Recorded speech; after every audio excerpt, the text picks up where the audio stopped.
Let's explore what exactly is a hard fault exception and why it is raised. Hard fault is an exception that occurs because of an error during exception processing or because an exception cannot be managed by any other exception mechanism. It has third highest priority, that is -1, meaning it has higher priority than any exception with configurable priority. What are the causes of hard fault exception? Usually hard fault exception will be triggered due to escalation of configurable fault exceptions. If there is any bus error returned during vector fetch from the vector table, that will be escalated as hard fault exception. Executing a breakpoint instruction when both halt mode and debug monitor is disabled. Executing SVC instruction in an SVC handler also triggers hard fault exception.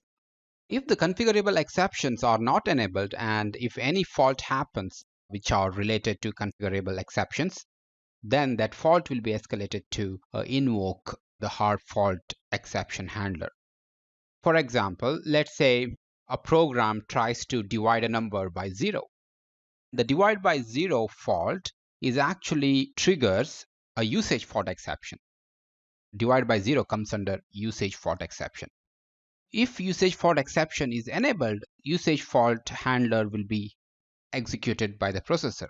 If the usage fault exception is disabled, which is by default, then the divide by 0 fault will be escalated to hard fault exception. That's why hard fault handler will be executed by the processor. So that's why hard fault exception will be triggered because of escalation from other configurable exceptions. Let's say there is a vector fetch from the processor. Vector fetch means reading a vector address from the vector table. If there is any error during that vector fetch, then it will always be escalated to hard fault exception. That's why if there is any bus fault during vector fetch from vector table, a hard fault exception will be triggered and hard fault handler will be executed by the processor. Let's say you have a thread mode and you execute the SVC instruction. When you execute the SVC instruction, what happens? SVC handler will be executed by the processor. If you again execute the SVC instruction inside the SVC handler, that would trigger the hard fault exception and a hard fault handler will be called by the processor. These are some of the important causes of hard fault exception. In summary, you should remember that the number one reason would be escalation of configurable fault exceptions, that is usage fault, mem fault, and bus fault. And if any related fault happens, then that will be escalated as hard fault exception. Second one is bus error returned during vector fetch from the vector table. Third point would be execution of breakpoint instructions. See, this happens when debugging your code. Let's say you have written software breakpoint instructions in the code in order to halt the processor.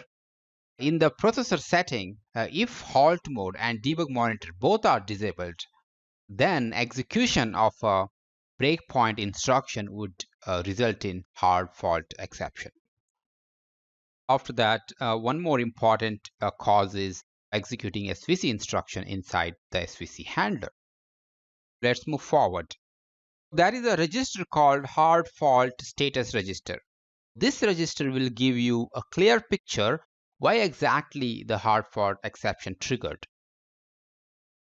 Hard fault status register has 4 valid bits. The bit number 0 is reserved, bit number 1 is vector table. If this is set, that is an indication that hard fault triggered because of vector table read.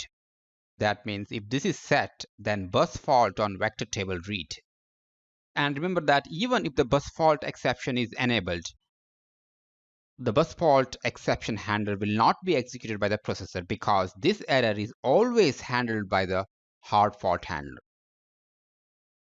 After that, if the 30th bit is set, that is forced, this indicates a forced hard fault that is generated by escalation of a fault with configurable priority. That's why if this bit is set, then that is actually an escalated or forced exception. After that, this 31st bit, if it is set, the hard fault exception is triggered because of debug event, such as executing a breakpoint instruction by keeping halt mode and debug monitor mode disabled. Whenever a hard fault exception happens, you can read the hard fault status register inside the hard fault handler to understand what exactly is the cause of resulted hard fault exception. So we'll do some exercises later in order to understand or how to read these registers. Let's move forward. In the next lecture, let me cover other configurable exceptions such as mem manage, bus fault, and usage fault, and I'll see you in the next lecture.